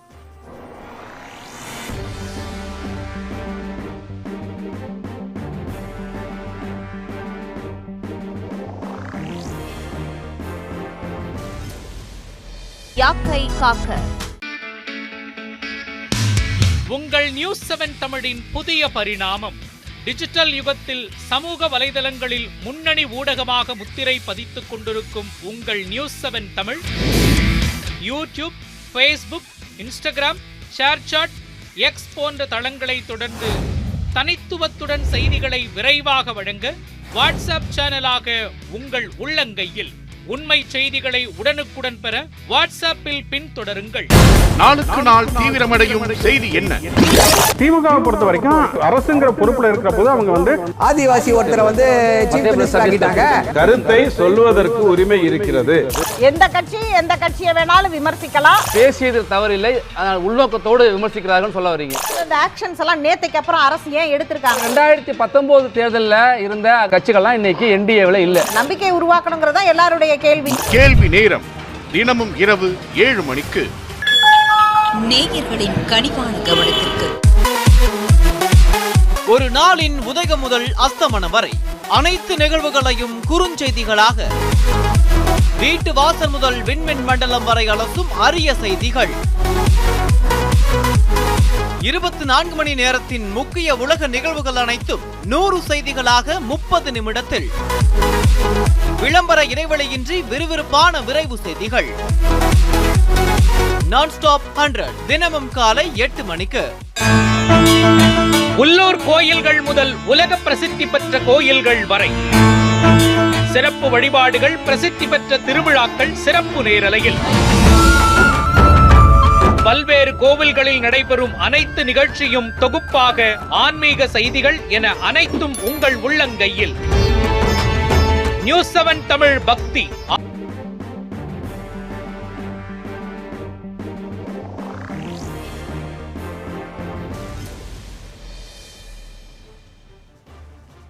கேள்வி நேரத்திற்கு மீண்டும் உங்களை வரவேற்கிறேன். திரு இப்ராஹிம், காங்கிரஸும் இதில் தொடர்பு இருக்கிறதா, தொடர்பு படுத்தப்படுகிறதா என்கிற ஒரு கேள்வி எழுது. ஏன் அப்படி அப்படின்னா திமுக முன்கூட்டியே தேர்தலுக்கு தயாராகிறது. காங்கிரஸ்குள்ளேயே சிவகங்கையினுடைய எம்பியினுடைய கருத்தும் EVKS இளங்கோவனுடைய கருத்தும் முரணாக வருகிறத பார்க்க முடிகிறது. இப்போ ஒரு தொகுதி அதிகமாக இடங்களை உள்ளாட்சியிலேயோ அல்லது சட்டப்பேரவையிலோ அதிக இடங்களை பெறுவதற்காக காங்கிரஸ் இப்பொழுதோ ஒரு வீகத்தை தொடங்கி இது போன்ற கருத்துக்களை, பேச்சுக்களை அவர்களே கசிய விடுகிறார்களோ என்கிற ஒரு அரசியல் நோக்கர்களுடைய கேள்வி, வியூகம், அது பார்வை அப்படி இருக்கு. அதற்காக திமுக முன்கூட்டியே கூட்டணி கட்சிகளையும் தங்கள் ஒருங்கிணைத்து வைப்பதற்கு அல்லது அவர்களுக்கு ஒரு எச்சரிக்கை கொடுப்பதற்காக இப்படி முன்கூட்டியே வியூகத்தை வகுக்க தொடங்குகிறார்களா? இல்லை, காரணம் இந்த வியூகம் இதெல்லாம் பேசுறதுக்கான விவாத பொருளாகிறதுக்கான காரணமே பாஜக தான். இந்த இடத்துல அந்த பாஜகவுடைய ஆட்சி ஸ்திரனற்ற ஆட்சி. இன்னைக்கு பாஜக எந்த நிலைமையில மத்திய அரசாக இருந்து கொண்டு தமிழகத்தை வஞ்சிக்கிறது, கேரளாவை வஞ்சிக்கிறது, பாஜக ஆளாத மாநிலங்களை எவ்வாறு வஞ்சிக்கிறது, இதுதான் இன்னைக்கு இங்கே இருக்கக்கூடிய விவாத பொருள். இன்னைக்கு நாங்கள் கூட்டணி கட்சியோட சேர்ந்து எத்தனை சீட்டு வாங்க போகிறோம், அவங்க எத்தனை சீட்டு எங்களுக்கு தர போகிறாங்கன்றது விவாத பொருளா, இல்லை தேசிய பேரிடர் இங்கே நடந்துட்டு இருக்கும்போது அதுக்கு நிவாரணம் தராத ஒரு கட்சியை மத்தியில் வைக்கணுன்றது தமிழக மக்களோ இல்லை அடுத்து வரக்கூடிய உத்தரப்பிரதேச மக்களோ மகாராஷ்டிரா மக்களோ முடிவு செய்வாங்களான்றதை பற்றி தான் இன்றைக்கி பேசணும். இன்றைக்கு இதுதான் டாப்பிக்காக இருக்கணும். எனக்கு ஒரே ஒரு காரணத்தை இங்கே புரிஞ்சுக்கோங்க. இன்றைக்கு காங்கிரஸ் கட்சி ஒரு நிலைப்பாடோடு இருக்கிறது. எங்களுடைய மாநில தலைவர் தெளிவாக சொல்லியிருக்கிறார். இந்த அரசு என்பது இப்போ இருக்கக்கூடிய இந்தியா கூட்டணி என்பது திராவிட முன்னேற்ற கழகத்துடன் சேர்ந்த கூட்டணி தான். இந்த வெற்றி என்பது இரட்டை சகோதரருக்கு கிடைத்த வெற்றி தான். இதில் எந்த வகையான மாற்று கருத்தும் கிடையாது. ஃபர்ஸ்ட் விஷயம். ரெண்டாவது தனிப்பட்ட கட்சின்னு ஒரு விஷயம் வரும்போது காங்கிரஸ் கட்சிக்கு தமிழகத்தில் ஒரு நிலைப்பாடு இருக்கும், அதில் அதிகமான இடங்களை பெறணுன்றது வந்து எங்களுடைய கட்சி தொண்டர்களுடைய நிலைப்பாடு இருக்கும். அதை எங்களுடைய எம்பி அவர்கள் எடுத்து வச்சாங்க அந்த கருத்தை. அது வந்து செயல் வீரர்கள் கூட்டத்தில் எடுத்து வச்சாங்களே தவிர்த்து நேரடியாக நாடாளுமன்றத்தில் போயிட்டு இல்லை வந்து திமுக உட்காந்துருக்கும் போது அந்த கூட்டத்தில் உட்காந்துட்டு எங்களுக்கு இதை கொடுங்கன்னு கேள்வி கேட்கல. இது எங்களுடைய தனிப்பட்ட கட்சி கூட்டம். அந்த கட்சி கூட்டத்தில் நடைபெற்றது என்பது ஜனநாயக கருத்து. நீங்கள் வந்து கருத்தே சொல்லக்கூடாதுன்றது வலதுசாரி சிந்தனை. எங்களோட சிந்தனை இது போல சிந்தனை இல்லை. யாரும் இங்க சொல்லல. இல்ல சொல்ல வர்றது நீங்க சொல்ல வர்ற கருத்தே அப்படிதான் இருக்கு. அதாவது இதை சொன்னது ஒரு வியூகமா அப்படின்னு கேட்கும்போது அதுக்குள்ள ஒரு கட்டமைப்பு வந்துடுது, ஒரு அழுத்தம் தரப்படுது இல்ல. அவங்க சொன்னவங்களுடைய கருத்து என்ன மாதிரியான கருத்துன்றதான் பேச்சு. இங்க அவர் என்ன சொல்றாரு, எங்களுடைய எம்பி அவர்கள் வந்து அதிகமான மக்கள் சார்ந்து இருக்கக்கூடிய பிரச்சனைகளை பேசுங்க, அதிகமான இடங்களை பெறுங்க. இது தவறான வார்த்தைகள் கிடையாது. கூட்டணியை முடிச்சுட்டு போங்க நான் சொன்னாரு, இல்ல கூட்டணி விட்டு வெளியே வந்துருவோம்னு சொன்னாரா? அது கூட்டணியில அமைச்சரவை கேளுங்க. ஆக மொத்தம் கூட்டணியாக தான் இருக்க போகுது. கூட்டணி அப்ப நீங்க சொல்லிட்டீங்களா அமைச்சரவைக்கு கூட்டணி ஆட்சியில், அதாவது செல்வ பெருந்தகை சொல்றாரு ஆட்சி அமைத்திருந்த கட்சி காங்கிரஸ், அதை மீண்டும் ஆட்சி அமைக்க வேண்டும். ஒரு கட்சி ஆட்சி அமைக்க வேண்டும், எல்லா அரசியல் கட்சியுடைய ஆட்சி அமைக்கும் தான் இலக்கா இருக்கும், இறுதி இலக்கு.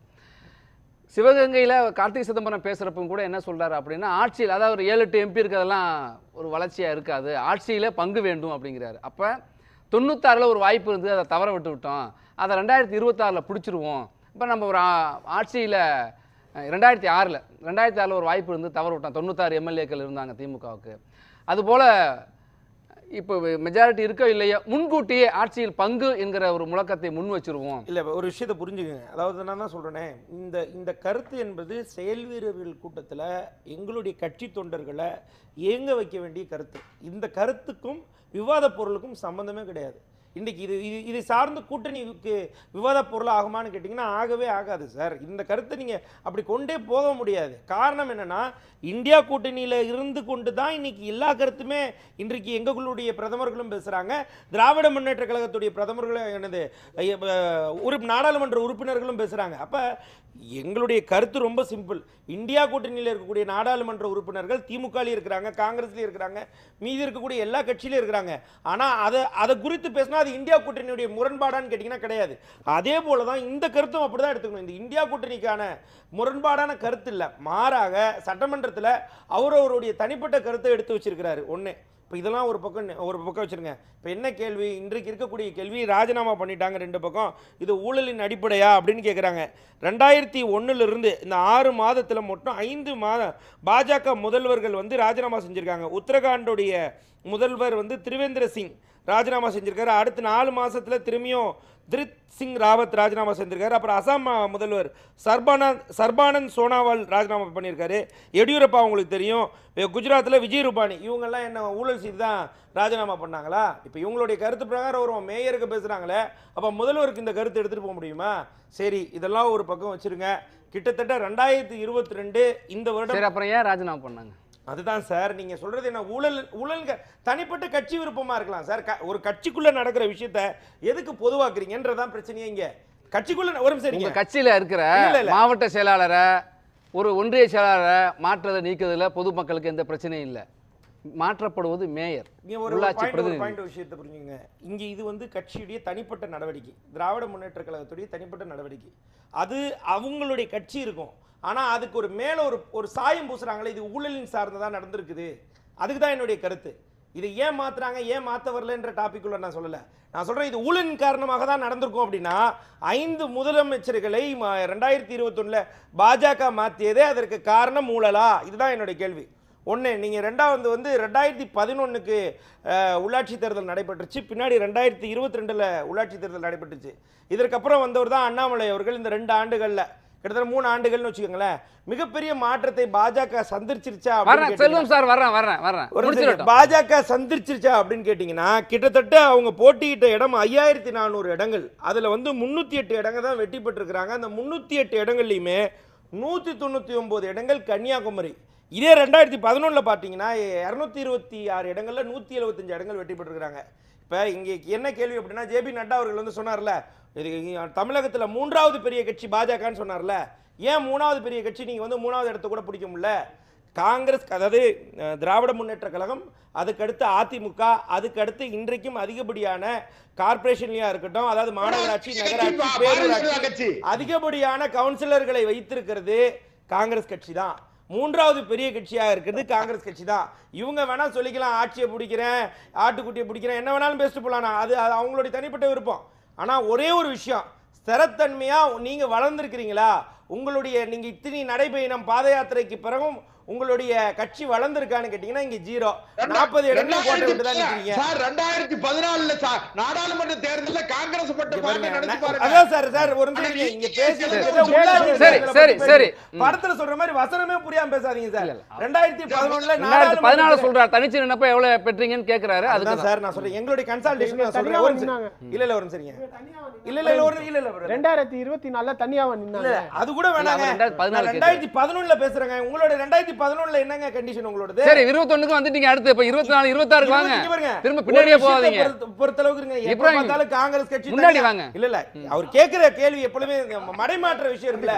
அவர் என்ன சொல்றாரு, நீங்க தனிப்பட்டு கட்சி உங்களுக்கு தனியா வந்து உங்களுக்கான திறன் இருக்கான்னு கேட்டீங்கன்னா சார் தனியா இல்லைன்னா கூட்டணிக்கு நாங்க இன்றைக்கு அமைச்சரவை கேட்க மாட்டோம் சார். ஒரு இடத்துல இன்னைக்கு ஒரு கருத்து வருதுன்னா இன்னைக்கு மூன்றாவது பெரிய கட்சியாக இல்ல பாருங்க ஒரு செய்றீங்க பேச விட்டு நீங்களே திரும்ப மூன்றாவது கட்சியாக மூன்றாவது பெரிய கட்சியாக மாநகராட்சி நகராட்சி பேரூராட்சியில இடம் வைத்திருக்கிறது எந்த கட்சி? அவங்க கட்சியா? பாஜக கட்சியா? இல்ல அப்புறம் உங்களுக்கு பேசுறதுக்கான அதுக்கு அடிப்படையே இல்லையே. இப்ப நான் என்னுடைய கேள்வியை திரும்ப உங்களுக்கு ஞாபகப்படுத்து. நீங்க சொன்னீங்களா அமைச்சரவை, இந்த அமைச்சரவையில் இடம்லாம் காங்கிரஸ் கேட்குது, அதை வந்து கட்டுப்படுத்தணும், அதை வந்து அதற்கு ஒரு பதிலாக கொடுக்கணுங்கிறதுக்காக தான் முன்னாடியே திமுக வேலையை ஆரம்பிச்சிட்டாங்களா? இன்னைக்கு என்னன்னு கேட்டீங்கன்னா பாஜகவை விட மகேஸ்வரன் ரொம்ப தெளிவா இருக்கிறாரு. என்ன கூட்டணியில இன்னைக்கு என்ன நடக்க போகுது நான் கேள்வி வெளியே நான் சரியா கொண்டு போகணுங்கிறது கடமை. அதாவது கூட்டணியை பொறுத்தளவுக்கு எக்காரணத்தை கொண்டும் இந்த வெற்றி நீங்க ஒரு அன்பை பரிமாறிக்கிற விஷயம் இருக்குல்ல, அதுலயே தெரிஞ்சுக்கலாம் கூட்டணியை சார்ந்த இந்த உறவு எப்படி இருக்குன்ட்டு. நான் தான் சொல்றேன்னா இந்த 40க்கு 40 வெற்றி என்பது இது எங்களுடைய நாடாளுமன்றத்தில் இது இரட்டை சகோதரர்கள் கிடைத்த வெற்றி. எங்களுடைய தலைவர் ராகுல் காந்தி அவர் சொல்றாரு, நான் அண்ணானி யாரையுமே கூப்பிட்டதில்லை, நேரடியா மாண்புமிகு முதலமைச்சர் மு க ஸ்டாலின் அவர்கள் தான் நான் அண்ணன் கூப்பிட்டேன்ற அளவுக்கு எங்களுடைய பந்தம் இருக்கும்போது நாங்க எதை வேணாலும் பேசி தீர்ந்துக்குவோம். நீங்க இப்ப எரியக்கூடிய பிரச்சனையா இருக்கக்கூடிய வயநாட போய் பாருங்க. அந்த மக்களுக்கு இது பேரிடர் நிதியை கொடுங்க. நாங்க கேட்ட பேரிடர் நிதிக்கு தான் நீங்க வடையை சுட்டு கொடுத்துட்டீங்க. ஒண்ணுமே தமிழ்நாடுன்ற பேரே இல்லை. அதை தாண்டி அதாவது ஒரு நாடாளுமன்றத்தில் ஒரு மாண்பு வேணும். ஒரு அமித்ஷா அவர்கள் உள்துறை அமைச்சர் அவர்கள் எவ்வளவு பெரிய பொய் எர்லி வார்னிங்னு கொடுத்தாங்க வயநாடுக்குன்னு ஒரு மாபெரும் பொய்யை பேசினாரு நாடாளுமன்றத்துல. ஏன் வந்து காங்கிரஸை நோக்கி இந்த கேள்வி வருது அப்படின்னா இல்ல இந்த பாயிண்ட்க்கு வாங்க. எர்லி வார்னிங்க்கு உள்துறை அமைச்சர் அவர்கள் நாடாளுமன்றத்துல அத நம்ம விவாதிச்சிருக்கோம். வயநாடு சார்ந்து விவாதிச்சிருக்கோம். 23ஆம் தேதி நோட்டீஸ் அலர்ட் வந்தது, ஆரஞ்சு அலர்ட், ரெட் அலர்ட் அப்படி எல்லாம் இருக்கு. ஒரு மக்கள் மிகப்பெரிய துயரத்துல இருக்காங்க. அந்த இடத்துல போய் அரசியல் செய்றீங்கன்னா பாஜக எந்த அளவுக்கு கேரளா மீதும் தமிழக மக்கள் மீதும் வன்மம் கொண்டிருக்குது அதை பேசுங்க சார். அதுதான் இந்த இடத்துல முக்கியமானது. அதை பேச வேண்டியதுதான், அதை பேசிதான் இருக்கோம். நம்ம காங்கிரஸ் மேல ஏன் இந்த இடத்துல கேள்வி மீண்டும் வருது அப்படின்னா, திரு கார்த்திக் சிதம்பரமே இதுக்கு முன்னாடி பேசுறப்பையும் சரி, தொடர்ந்து முன்னாடி பேசுறப்பையும் சரி என்ன சொல்றாருன்னா, அதிமுக ஒன்றுபட்டு இருந்தால் இன்றைக்கும் அதுதான் வலுவான கட்சி அப்படிங்கிற ஒரு கருத்தை சொல்றாரு. இந்த பக்கம் அதிமுகவுடைய அமைப்பு செயலாளர் டி ஜெயக்குமார் என்ன சொல்றாரு அப்படின்னாக்கா, காங்கிரஸ் உள்ளிட்ட கட்சிகள்லாம் எங்கள்கிட்ட கூட்டணிக்கு வர வாய்ப்பு இருக்கு அப்படிங்கிறாரு. அரசியல்ல நிரந்தர நண்பர்களும் இல்லை, நிரந்தர எதிரிகளும் இல்லை என்று தொடர்ந்து சொல்லப்பட்டு வர்ற வார்த்தை. காட்சி மாறலாமே, மாறுமா? அதாவது மாறலாமேன்றது உங்களுடைய வார்த்தையா, உங்களுடைய தேவையா? எனக்கு வந்து தேவையில்லை, பார்வை. அதாவது உங்களுடைய பார்வையை பொறுத்தளவுக்கு மகேஸ்வரன் ஒரு விஷயத்தை சொல்றாங்க இல்லைங்களா, இந்த மக்கள் தெளிவாக இருக்கிறாங்க. இந்த 40க்கு 40 வெற்றி என்பதே வலதுசாரி பாசிச சித்தாந்தத்துக்கு எதிர்க்க கிடைத்த வெற்றி தான் இது. எக்காரணத்தை கொண்டும் பாஜகவோடு திராவிட முன்னேற்ற கழகமோ கூட்டணி வருங்காலத்தில் போகுமா போகாதான்ற கேள்வியெல்லாம் மக்களுக்கு தெரியும். நம்ம பேசுறது விவாதத்தை எடுக்கக்கூடிய முடிவல்ல. இதை தாண்டி இன்னொரு விஷயம் இருக்கு. நீங்க இதுல என்ன பேசலாம் அப்படின்னா, மக்களுடைய பிரச்சனைக்கு யார் அதிகப்படியாக ஆதரவு தரார்களோ அவர்களை தான் மக்கள் வந்து இன்னைக்கு அரசாட்சியில் வச்சிருப்பாங்க. இன்னைக்கு ஏன் வந்து 3வது முறையாக பெரும்பான்மையாக எடுக்க முடியாம இன்னைக்கு பாஜக போச்சு, அதற்கு காரணம் என்ன? நீங்க அதெல்லாம் பத்தி பேசுங்க. அதாவது கன்வர் யாத்திரை நடத்துறாங்க, தனிப்பட்ட கட்சியாக பாஜக வல்லனாலும் கூட்டணி பெரும்பான்மை பெற்று ஆட்சியில் இருக்கு. ஒரு சரிங்க கன்வர் யாத்திரை நடத்துறீங்க, அந்த யாத்திரையில எவ்வளவு பெரிய ஒரு வன்மத்தை நீங்க மக்கள் மத்தியில கொண்டு வரீங்க. பேரை வைக்க சொல்லி அதுல மதத்தை பூசி இன்னைக்கு நேரடியா உச்சநீதிமன்றம் தலையிட்டு, இன்னைக்கு ராகுல் காந்தி தலையிட்டு, இது மாதிரி இதுக்கு முன்னாடி நடந்த யாத்திரையிலையும் ரத யாத்திரையிலையும் அப்படிதான் நடந்துச்சு. தொடர்ந்து பாசிச சக்திகளை வீழ்த்த வேண்டும் என்பதுல தமிழக மக்கள் கண்டிப்பாக இருப்பாங்க, மாற்றுக்கிறதே கிடையாது. காங்கிரஸ் திமுக கூட்டணியில உறுதியாக அதுல மாற்றுக்கிறதே கிடையாது. இதுல என்ன டவுட்? தொடர்ந்து பேசுங்க. மேயர்களை மாத்துறது வந்து மக்களுடைய பிரச்சனை. அதெல்லாம் இங்க மேயர்களை மாற்றக்கூடிய உரிமை கவுன்சிலர்ஸுக்கு இருக்கு. இங்கே இருக்கக்கூடிய வாக்காளர்கள் யாரும் நேரடியாக மேயருக்கு ஓட்டு போடலை. அவர்கள் கவுன்சிலருக்கு ஓட்டு போடுறாங்க. அந்த கவுன்சிலர்கள் தான் யார் மேயர்னு தீர்மானிக்க போகிறாங்க. அப்போ இது மக்களுடைய பிரச்சனையாக இருக்கிற காரணத்தினால தான் மக்கள் யாருக்கு ஓட்டு போட்டாங்களோ அவங்க மேயர் யாருன்னு தீர்மானிக்கக்கூடிய அந்த ஜனநாயக உரிமையை அவர்களிடத்திலே தலைமை விட்டிருக்கிறதுன்றதை பதிவு செய்யும். நான் ஏன் அந்த அதை சொன்னேன் அப்படின்னு நான் தெளிவுபடுத்தினேன். கட்சிக்குள்ள ஒரு ஒரு மாவட்ட செயலர் ஒன்றிய செயலர் மாத்துறதுன்னா அது பிரச்சனை இல்லை, அது கட்சி சார்ந்த விஷயம். இது மக்கள் பிரதிநிதியை மாற்றுவது மக்கள் சார்ந்த விஷயம். அந்த மக்கள் சார்ந்த பிரச்சனை தான் அதை கவுன்சிலர் தானே முடிவு பண்ண போறாங்கன்ற. சரி, மறைமுக தேர்தல் தான் நடக்கிறது, கவுன்சிலர்ஸ் தான் முடிவு பண்ண போறாங்க. பெரும்பான்மை கவுன்சிலர் திமுக கவுன்சிலர். ஆமா, கவுன்சிலர்ஸுக்கு மக்கள் கவுன்சிலர்ஸ்க்கு ஓட்டு போடுறாங்க. கவுன்சிலர் இன்னைக்கு ஒருத்தர் வேணும்ன்றார், நாளைக்கு வேற ஒருத்தர் வேணும்ன்றாங்க, அவ்வளவுதானே. சரி, மக்கள் தீர்ப்பு தான். திரு பாண்டியன், நாளுடைய கருத்துக்களை நீங்க கேட்டுட்டேன். ஆமா, மொத்தம் 3 கருத்து ரொம்ப ஷார்ப்பாகவே முடிச்சிடுறேன். ஒன்று வந்து ஒன்றிய மைனாரிட்டி பிஜேபி அரசு இருக்கிற வர 24 மணி நேரம் அவங்க வந்து தேர்தலையும் 365 நாளையும் வந்து தேர்தலை மட்டுமே கருத்தில் எடுத்து அதுக்கான வேலையை தொடர்ந்து இந்திய அளவுலையும் மாநில அளவுலையும் செஞ்சுக்கிட்டே இருக்கும்போது அப்போ அதை ஒரு சித்தாந்த அடிப்படையில் எதுக்கிற முதல்வர் ஸ்டாலின் அவர்கள் வந்து இதை செய்கிறதுல வந்து எந்த தப்பும் கிடையாது. இது வியூகம்தான். ரொம்ப தெளிவாகவும் செய்கிறாரு. ஒவ்வொரு 3 மந்த்ஸ்க்கு வர நான் முந்தைய கூட சொல்லியிருக்கேன், அவர் இந்த சித்தாந்த அடிப்படையில் தான் இது போகுது அப்படிங்கிறத வந்து தெளிவுபடுத்திக்கிட்டே இருப்பார். அதை வந்து பார்த்திங்கன்னா இந்த இடத்துலையும் அதை தெளிவுபடுத்த விரும்புகிறாரு. இப்போ ஏன்னு கேட்டிங்கன்னா, இப்போ 3 நாளைக்கு முந்தி சுப்ரீம் கோர்ட்டில் ஒரு அந்த குறிப்பாக தமிழ்நாட்டு சம்மந்தப்பட்ட ஒரு ரிசல்ட் வந்துச்சு. அருந்ததியர்களுக்கான 2 விஷயம். அதில் ஒன்று வந்து நமக்கு சாதகமான 2 விஷயம். மாநில அரசுக்கு அதிகாரம் இருக்குது உள்ளொதுக்கீடு கொடுக்கறதுக்குன்னு ஒரு முக்கியமான தீர்ப்பு. 2வது இந்த உள்ளொதுக்கீடு வந்து இது மாதிரி செஞ்சது சரி, அது போதுமானது அப்படிங்கிற மாதிரியும் அதை கொடுத்துருக்காங்க 2. ஆனால் அதில் 3வது ஒரு 4 பேர் ஜட்ஜி என்ன பண்ணியிருக்காங்கன்னா, அதுதான் நமக்கு பெரிய ஆபத்தான விஷயம். என்ன கொடுத்துருக்காங்கன்னா, கிரிமி லேயர் கொடுத்துருக்காங்க. இதுவரை SC ST விஷயத்தில் கிரிமி லேயரே கிடையாது இந்தியாவில். கருத்து தான் சொல்லிருக்காங்க, ஜட்ஜ்மெண்ட்ல இல்ல, அது கருத்து தான். இல்லை, கருத்தை என்ன சொல்லியிருக்காங்கன்னா, வெறும் கருத்து சொன்னால் கூட பரவாயில்ல, இதை வந்து பாராளுமன்றத்தில் சட்டமாக்கணுங்கிற மாதிரியும் அதை சொல்லியிருக்காங்க அந்த கருத்தில். இது வந்து மிகப்பெரிய ஆபத்தான விஷயம். இது எதுக்கு ஆபத்துனா, ஏற்கனவே ஓபிசியில் அந்த 27% மண்டல் கமிஷனில் இவர் விபி சிங் வந்து அதை வந்து அமுல்படுத்தின பிறகும் கூட கிரிமிலேயர் இருக்குது, இன்னமும் இருக்குது. இப்போ இடபிள்யூஎஸ்லையும் அந்த 8 லட்சம் அந்த கிரிமி லேயரை வந்து மறைமுகமாக வச்சிருக்காங்க. அந்த 8 லட்சம் தான் அதுக்கு வச்சிருக்காங்க. இப்போ வந்து அதில் எல்லா ஏழைகளுக்கும் கொடுக்கல, அது வந்து இடஒதுக்கீடில் பலன் பெறாத சாதிகள் உள்ள இடபிள்யூஎஸ்ல கொண்டாந்து வச்சிருக்காங்க. அது வந்து அரசியல் சட்டத்துக்கு எதிரானது. அது வந்து ஃபைனான்ஸ் பில்லாக கொண்டாந்து நிறைவேற்றி சுப்ரீம் கோர்ட்லேயே அது தீர்ப்பும் வாங்கி வச்சுட்டாங்க. அப்போ இந்த SC STயில் இந்த கிரிமி லேயர் கொண்டு வர்றது மொத்த இடஒதுக்கீடுக்கும் ஆபத்து. அவங்க சொல்கிற ஒரு விஷயத்தை வந்து நீங்கள் இன்னொரு ஆங்கிளில் கணக்கில் எடுத்துக்கிட்டிங்கன்னா, ஐ திங்க் 89, 90 அந்த கலைஞர் பீரியடில் ஒரு நம்ம சட்டமன்ற உறுப்பினர் மருங்காபுரி எம்எல்ஏ ஏடிஎம்கேல இருந்தார் அவர், பொன்னுசாமி. அப்போ அவரும் நானும் வந்து அவர் பிஎல் ஈவினிங்கு, நான் மார்னிங் அதனால் கிளாஸ்மேட் மாதிரி இன்னொரு நம்பர் அவருக்கு நெருக்கமானவர். அப்போ அவரும் நாங்களும் பேசிக்கிறோம். அவர்கிட்ட நான் அந்த விஷயத்தை சொல்கிறேன், இந்த மாதிரி வந்து முதல் தலைமுறைக்கு நீங்கள் வந்து ஒரு 5 மார்க் கொடுக்குறத பற்றி பேசுங்க அப்படின்னு சொல்லி பேசுகிறோம். அவர் போய் சட்டசபையில் பேசிடுறாரு. பேசின பிறகு என்ன பண்ணிடுறாரு, கலைஞர் வந்து அதை ஏற்றுக்கிட்டு அந்த வருஷமே வர வருஷமே அறிவித்து அது வந்து சட்டமாக்கிடுறாங்க. எப்போ அப்படின்னா, குறிப்பாக இன்ஜினியரிங் காலேஜ் இதிலெல்லாம் அப்போ கட் ஆஃப் மார்க் 200 இருக்கும். அதில் முதல் தலைமுறையில் வந்தவங்களுக்கு இந்த மாதிரி கொண்டு வரது கரெக்டாக. அது வந்து திருப்பி கோர்ட்டில் போய் அடுத்த வருஷம் இதாக இருக்குது. ஜெயரஞ்சகன் பேட்டியில் ஒருத்தர் சொல்கிறாரு, சேலத்தில் ஒருத்தர் இது மாதிரி அந்த ஒரு வருஷம் இருந்ததில் பலானஞ்சாவது இன்றைக்கி மிகப்பெரிய அளவுக்கு படித்து சேலம் அரசு கல்லூரியிலலாம் அரசு பள்ளி கல்லூரியில் படித்தவர் அமெரிக்காவில் போய் இன்றைக்கி பெரிய ஆளாக இருக்கார் அப்படின்னு சொல்லி அவருடைய பேட்டியில் சொல்கிறாரு. எதுக்கு சொல்ல வரேன்னா, நீங்கள் வந்து அந்த முதல் தலைமுறையை விட்டு 2ஆம் தலைமுறையிலையும் வரக்கூடாதுன்னு சொன்னீங்கன்னா அதுக்கு இந்த மாதிரி தான் கொண்டு வரணுமே ஒழிய எக்காரணத்தை கொண்டு பொருளாதாரத்தை இல்லை சேர்க்கவே கூடாது. இது பெரிய ஆபத்து. இந்த ஆபத்தை யார் இது பண்ணுவா அப்படின்னு கேட்டிங்கன்னா, இந்தியாவிலே தமிழ்நாடு மட்டும்தான் சித்தாந்த அடிப்படையில் எடுத்துகிட்டு போகிற விஷயத்த முதல்வர் ஸ்டாலின் அவர்கள் தான் எடுத்துகிட்டு போக முடியும். அப்போ வியூகம் அமைச்சு எப்படி 40க்கு 40 வந்தாங்களோ அதே மாதிரி அடுத்த இந்த உள்ளாட்சி தேர்தலையும் சரி 26 தேர்தலையும் இதை கொண்டு போகிறது உறுதியாயிடுச்சு. அப்போ அது வியூகம் அமைக்கணுமா வேண்டாமா? அமைக்க தான் வேணும். சரி, 2வது இது மொத்தம் 2 சொல்லிட்டேன். 3வது கருத்து என்னென்னு கேட்டிங்கன்னா, சமீபத்தில் ஒரு 2 நாளைக்கு முந்தைய அண்ணாமலை வந்து தமிழ்நாடு பிஜேபி தலைவர் வந்து 4 முனை போட்டி தான் 26ன்னு சொல்கிறாரு. அவர் தொடர்ந்து மாநில தலைவர் இருக்கிறா இல்லையாங்கிற ஒரு கேள்வி இருக்குது. இருந்தால் கூட இல்லை, இன்னைக்கு அவர் மாநில தலைவர் தான் இன்னைக்கு இருக்காரு. அதனால அதையும் நான் ஒத்துக்கிட்டு தான் பேசுகிறேன். 4 முனை போட்டின்றாரு. எப்படி 26ல் 4 முனை போட்டி வரும்? ஏற்கனவே நான் 24ல் 4 முனை போட்டி நடந்துச்சு. அடுத்த சில பேர் வரப்போறதா சொல்கிறாங்க. அப்போ அதில் என்ன சூழ்ச்சி இருக்குது அப்படின்றது எனக்கு ஒரு கேள்வியாக இருக்குது.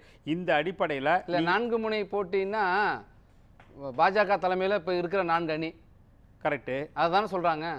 அவர் மொத்தமே தமிழ்நாட்டில் திமுக எடப்பாடி தலைமையில் அப்படிலாம் பிரித்து சொல்லலை அவர். ஏன்னா அதில் வந்து சரி, அப்போ உங்கள் கருத்துப்படியே அப்ப யாரையும் சேர்த்து சொல்லிக்கிறாரு, அவர் பக்கம் சேர்த்துருக்காரு. அது யாரு அப்படின்ற கேள்வி வருது. அதையும் அவர் சொல்லுவாரான்றது எனக்கு தெரியல. இந்த இதோட ஏன் அதை சேர்த்து சொல்லணும்னா அடுத்த 26ல் அதை நோக்கி போகுது. நம்ம தமிழ்நாடு அப்படிதான் போகுது. திரைப்பட நடிகர் விஜய் அவர்கள் ஒரு கட்சி ஆரம்பிச்சிருக்காரு. அவர் தலைமையிலே கூட ஒரு அணி அமையலாம். அப்ப 5 முனை போட்டியில வரும். அதுதான் வர்றேன். அதாவது இப்ப இன்றைக்கு இருக்க 4 முனை போட்டி இருந்துச்சுல்ல, பாஜக தலைமையில ஒரு கூட்டணி, அதிமுக தலைமையில ஒரு கூட்டணி, திமுக தலைமையில ஒரு கூட்டணி, நாம் தமிழர் கட்சி நேற்று வரைக்கும் தெரிவிச்சிருக்காங்க தனிச்சுதான் அப்படின்னு. விஜய் வர்றாருன்னா அப்ப 5 முனை போட்டியில யாரையோ ஒருத்தரை இல்ல பாஜக கூட்டணியில சேர்க்கிறீங்க. அது விஜயா அல்லது சீமானையா அல்லது இவங்க 2 பேரையுமா அப்படிங்கிற கேள்வி. வேற ஒண்ணு இல்ல, பேசுங்க. நாங்க 18% வாக்குகளை எங்களுடைய அணி பெற்றிருக்கிறது. 82 லட்சம். 14லயும் அதான் பெற்றீங்க, 24லயும் அதான் பெற்றீங்க. கொஞ்சம் பாண்டியன் சார் ப்ளீஸ் சார். அதாவது நாங்க 82 லட்சம் வாக்குகளை இப்போ நாங்க பெற்றிருக்கோம். 18%, 18.2% வாக்குகள் பெற்றிருக்கோம் கூட்டணி. நாங்க ஆமா, அதான் எங்க கூட்டணி. பாஜக மட்டும், பாரதிய ஜனதா கட்சி மட்டும் 11%, கூட்டணி சேர்த்து 18% வாக்குகள் பெற்றிருக்கோம்.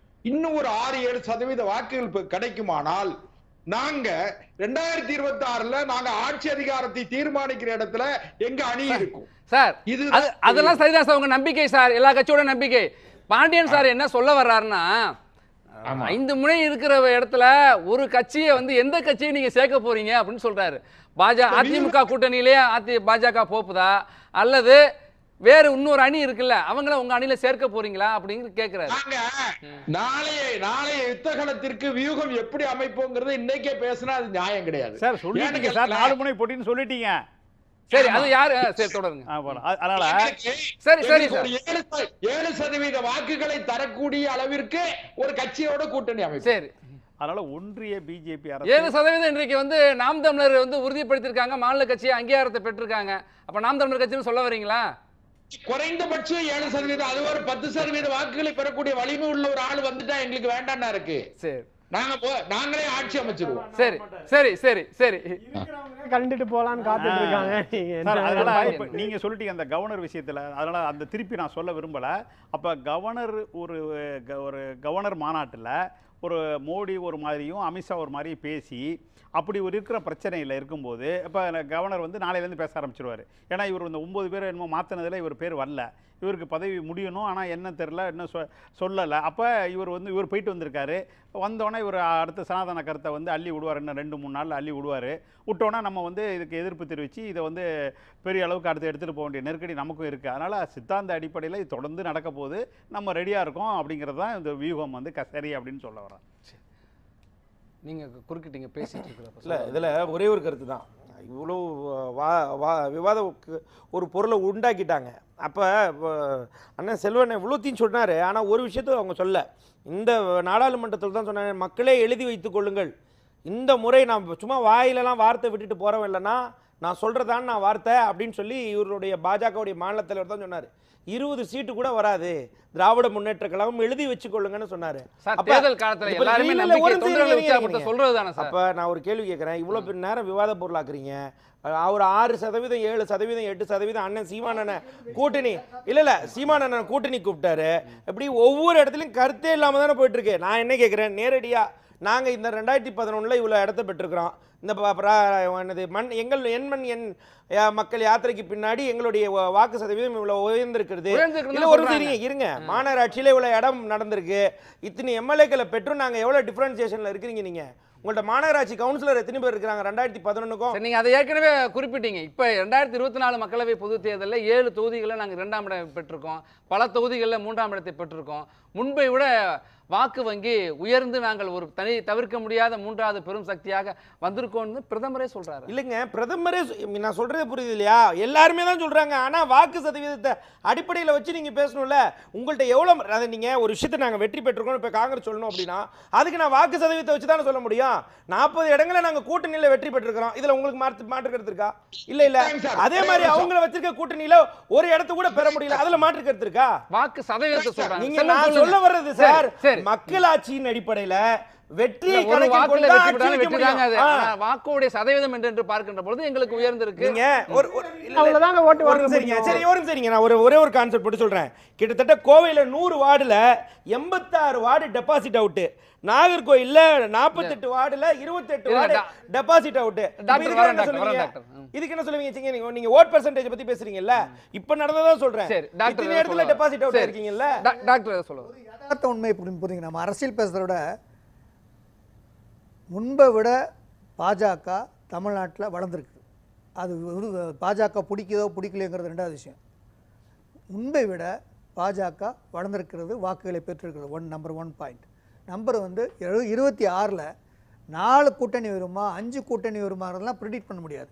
ஏன்னா தேர்தலில் காலையில் ஒரு தேர்தல் நேரத்தில் நெருக்கத்தில் ஒரு நாளையில் காலையில் ஒரு தீர்மானம் இருப்போம். அதே அந்த தீர்மானம் மத்தியானம் மாறும். அந்த ஈவ் ஆஃப் எலெக்ஷன்ஸ் அந்த கூட்டணிகள் அமைப்புகள் 5 வரலாம், அது 3 ஆகலாம், 6 ஆகலாம். இதெல்லாம் நம்ம ப்ரிடிக்ட் பண்ண முடியாது. அது அந்தந்த கட்சிகளுடைய அந்தந்த சூழ்நிலைக்கு ஏற்ப அவங்களுடைய ப்ராஸ்பரிட்டி, அவங்களுடைய வின்னபிலிட்டியெல்லாம் பார்த்து, அவங்களுடைய கொள்கைகளை பார்த்து, அவங்களுடைய வாய்ப்புகளை பார்த்து தீர்மானிக்கக்கூடிய விஷயம். இது விவாதத்துக்கு உட்படுத்தக்கூடாது. 4 வரலாம், 5 வரலாம் கூட்டணி, 6 கூட்டணியாக வரலாம், இல்லை 2 கூட்டணியாக வரலாம், இல்லை 3 கூட்டணியாக வரலாம். அது அந்தந்த கட்சிகளுடைய அந்தந்த எலெக்ஷன்ஸ் சூழ்நிலையை பொறுத்தது. திரு அண்ணாமலையுடைய கருத்தை இப்படி கூட எடுத்துக்கலாமா? மீண்டும் அதிமுக பாஜக கூட்டணி உருவாகும். இல்ல இல்ல இல்ல இல்ல அண்ணாமலை சொல்றது இல்ல. அண்ணாமலையோட கருத்து அவர் அண்ணாமலை கருத்தை நம்ம எடுத்துக்க வேண்டியதில்லை. அது ஒரு பேசும் பொருளா இங்க கொண்டு வர அவசியமே இல்லை. அது டஸ் நாட் ஹோல்ட் வாட்டர். அந்த வாதம் இங்க நிலை கொள்ளாது. என்ன இந்த மைய கருத்து என்ன? இன்னைக்கு எலெக்ஷனில் இப்போமே நம்ம ஸ்டார்ட் பண்ணுறோமா, இந்த பீரியட் டூ ஏர்லியாக கரெக்ட் டைமாக டூ ஷார்ட்டாக என்ன காரணம்? இதுதான் நம்ம டாபிக். அதுக்குள்ளே தான் இருக்கணும். எந்த கட்சிகளும் எலெக்ஷனில் போது இது கரெக்ட் டைம் தான் ஸ்டார்ட் பண்ணுறதுக்கு. அது சித்தாந்த நீதியில் ஸ்டார்ட் பண்ணாலும் சரி, இல்லை ஸ்ட்ராட்டஜி லெவலில் ஸ்டார்ட் பண்ணாலும் சரி, வேறு எந்த அப்ரோச்சில் ஸ்டார்ட் பண்ணாலும் சரி.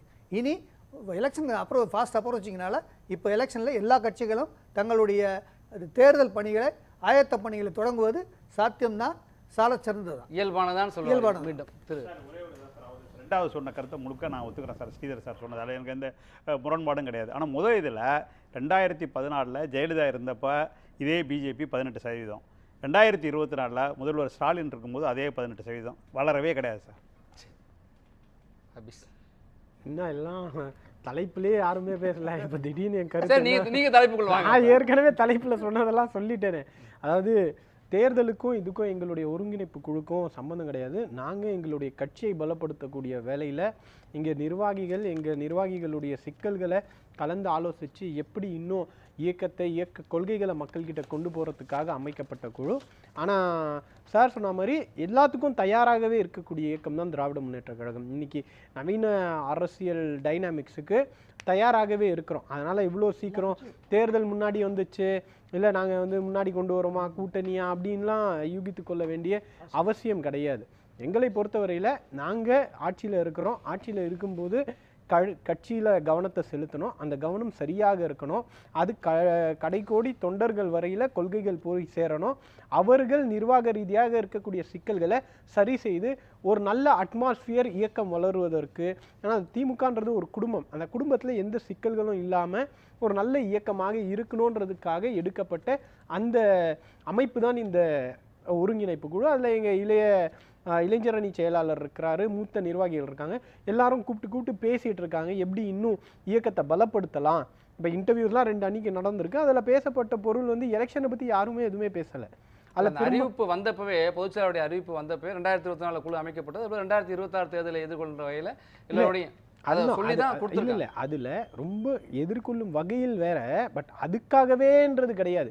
அது கட்சியை வைப்பதற்கான முதல் பணியை தான் செஞ்சுக்கிட்டு இருக்கோம். நீங்க அந்த ஒருங்கிணைப்பு குழு அமைச்சிருக்கிறது என்பது எங்களுடைய கட்சியுடைய ஒரு வழக்கமான ஒரு நடவடிக்கை தான் அப்படின்னு சொல்றீங்க.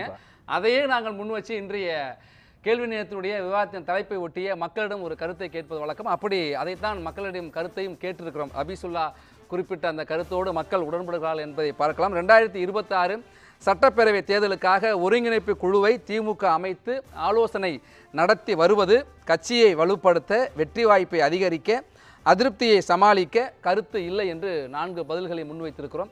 மக்கள் என்ன தெரிவித்திருக்கிறார்கள் என்பது ஒரு சிறிய இடைவெளிக்கு பிறகு பார்க்கலாம். இணைந்திருங்கள் நியூஸ் 7 தமிழோடு.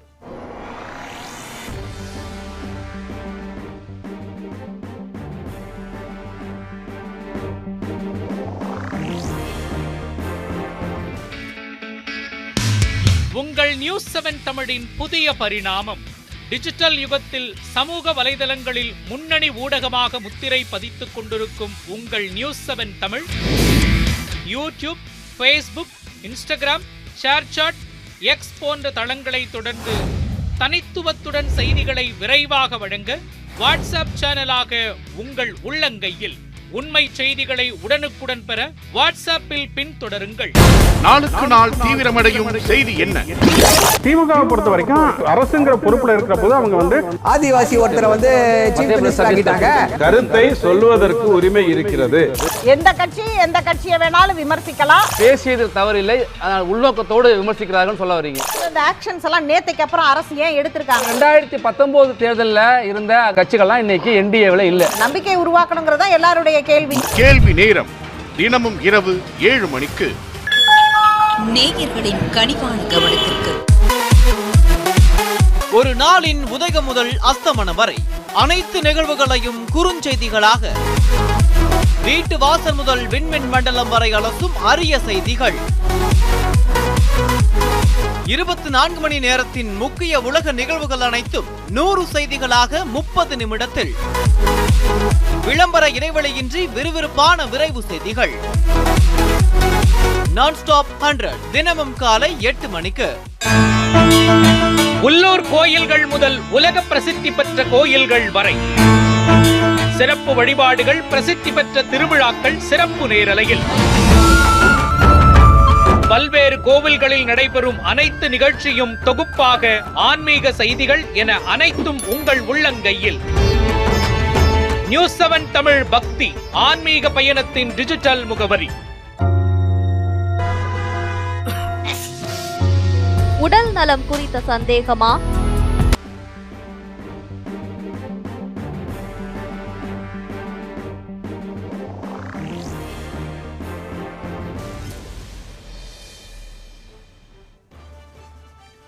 கேள்வி நேரம் தொடர்கிறது. கேள்வி நேரத்துடைய இன்றைய தலைப்பை முன்வைத்து மக்களிடம் ஒரு கேள்வியை எழுப்பியிருந்தோம். 2026 சட்டப்பேரவை தேர்தலுக்காக ஒருங்கிணைப்பு குழுவை திமுக அமைத்து ஆலோசனை நடத்தி வருவது எதை காட்டுகிறது என்று மக்களிடம் கேட்டிருந்தோம். அதற்கு கருத்து இல்லை 2%, கட்சியை வலுப்படுத்த 5%, வெற்றி வாய்ப்பை அதிகரிக்க 16%, அதிருப்தியை சமாளிக்க 77%. இப்ராஹிம், மக்கள் கருத்து சார்ந்து நிறைவு கருத்து சுருக்கமாக. அதாவது மக்களை பொறுத்தளவிற்கு மக்களுடைய தீர்ப்பே மகேஷன் தீர்ப்புன்ற கணக்காக மக்கள் ஒரு விஷயத்தில் தெளிவாக இருக்கிறாங்க. இதை எந்த அளவுக்கு இந்த கட்சி எந்த கட்சியாக இருந்தாலும் ஆட்சியில் இருக்க வேண்டும், அது மக்கள் நலன் சார்ந்து இருக்க வேண்டும் அப்படின்றதுல தெளிவாக இருக்கிறாங்க. அதன் சார்பாக கொடுக்கப்பட்ட இந்த கருத்து தான் நம்ம எடுத்துக்க முடியும். இதை தாண்டி மக்கள் விரோதமாக இருக்கக்கூடிய இன்றைக்கு இருக்கக்கூடிய பாஜக அரசு என்பது பட்ஜெட்லையும் சரி, பேரிடர் நிதி கேட்டாலும் சரி, எல்லா வகையிலையும் சரி, 2026 சட்டப்பேரவை தேர்தலை தாண்டி அது மட்டும் இல்லை, உத்தரப்பிரதேசம் எடுத்துக்கோங்க, உத்தரப்பிரதேசம் எடுத்துக்கோங்க, மகாராஷ்டிராவை எடுத்துக்கோங்க, அடுத்து வரப்போற 3 மாநில தேர்தலையும் சேர்த்தே சொல்லிடுங்க. இது எல்லாத்துக்கும் சேர்ந்துதான் மக்கள் கொடுத்திருக்க. நன்றி டாக்டர் ஸ்ரீதர். கரெக்டான அப்சர்வேஷன் தான், மக்கள் கொடுத்துருக்கிறது கரெக்ட் தான், அதில் மாற்று கருத்தே கிடையாது. நன்றி. சொல்ல வந்து முடிச்சிருங்க. அதாவது அவங்க ஃபேக்ட், இதுதான் ஃபேக்ட். அதே மாதிரி இது அப்ளிகபிள் டு எல்லா கட்சிக்கும் பொருந்தும். அவங்க அந்த கட்சியுடைய ஓவரால் பண்ணுறது நெசசிட்டி, தேவைதான். நன்றி. திருப்பாண்டி. வெற்றி வாய்ப்பு அதிகரிக்க அப்படிங்கிறது தான் இதில் சரியான விஷயம்.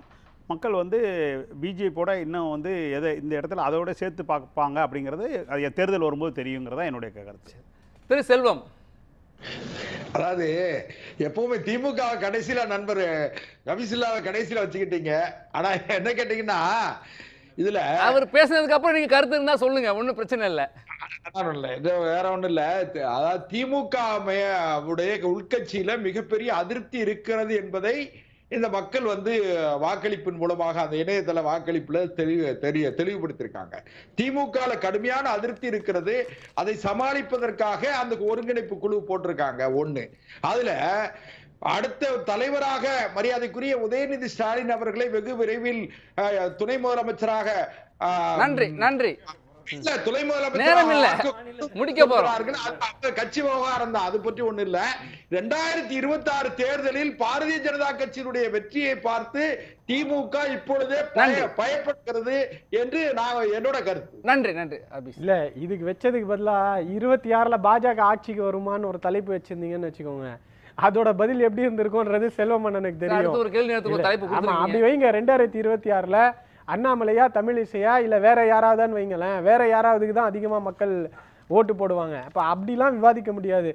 எங்களுடைய உட்கட்சியில அதிருப்திலாம் கிடையாதுங்க. எங்களுடைய சின்னவர் துணை முதல்வராக வர வேணும், இன்னும் அதிகமான பதவிகள் பெற வேணும் அப்படின்றது எங்களை போன்ற கட்சியில மூத்த நிர்வாகிகள் முதல் கொண்டு இளைஞர்கள் வரை, இன்னும் அடித்தட்டில் இருக்கக்கூடிய தொண்டன் வரை அதை விரும்பக்கூடிய ஒரு விஷயம். அதனால அது அதிருப்திலாம் கிடையாது. திராவிட முன்னேற்ற கழகத்தில் அதிருப்தி கிடையாது.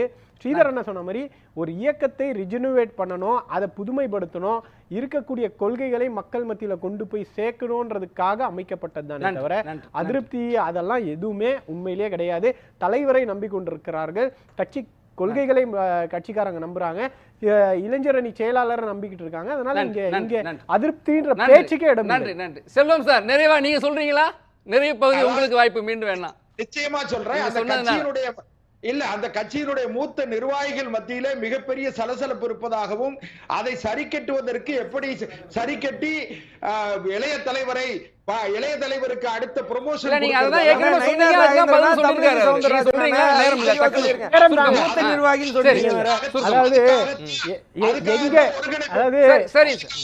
செல்வமன்னனுக்கு கவலை எல்லாம் பாத்தீங்கன்னா, நாங்க வந்துருவோம், எங்க கட்சியில இருந்து ஒருத்தர் யாரோ ஒரு 10 எம்எல்ஏ அடுத்த வாட்டி வர போறாங்க, அதெல்லாம் கிடையாது. எங்க கட்சியில திரு மு.க. ஸ்டாலின் அவர்கள் சார் என்னன்னா 2024 தேர்தலுக்கு பிறகு பிரதமராக இப்போது இருக்கிற நரேந்திர மோடி அவர்களே வருவதற்கு வாய்ப்பு இல்லை, வேறு ஒருவருக்கு வருவதற்கு வாய்ப்பு இருக்கு, நிதின் கட்கரி வருவாரு, ராஜ்நாத் சிங் வருவார் என்றெல்லாம் சொல்லப்பட்டுச்சு. ஆனா நடந்தது வேற. திமுகவை பற்றி கவலைப்பட்டுக்கிட்டே தான் இன்னைக்கு பாஜக அரசியல் பண்ணிக்கிட்டு இருக்கு. தலைவர் கலைஞர் இருக்கிற வரையில கலைஞருக்கு எதிர்த்து தான் அரசியல். இன்னைக்கு இருக்கக்கூடிய தலைவரும் இளைஞரணி செயலாளர் கற்பனையிலேயே தான் இருக்கிறது. திமுகவுக்கு ஒரு மிகப்பெரிய தேர்தலுக்கு திமுக தயாராவது சமாளிக்கவா அல்லது வியூகங்களை முறியடிக்கவா என்பதை மக்கள் பார்வைக்கு இன்றைய கேள்வி நேரத்தை நிறைவாக முன்வைத்து கேள்வி நேரத்திலே பார்த்த பங்கேற்ற அனைவருக்கும் நன்றி. மீண்டும் மற்றொரு நிகழ்ச்சியில் சந்திப்போம். இணைந்திருங்கள். நியூஸ் 7 தமிழோடு.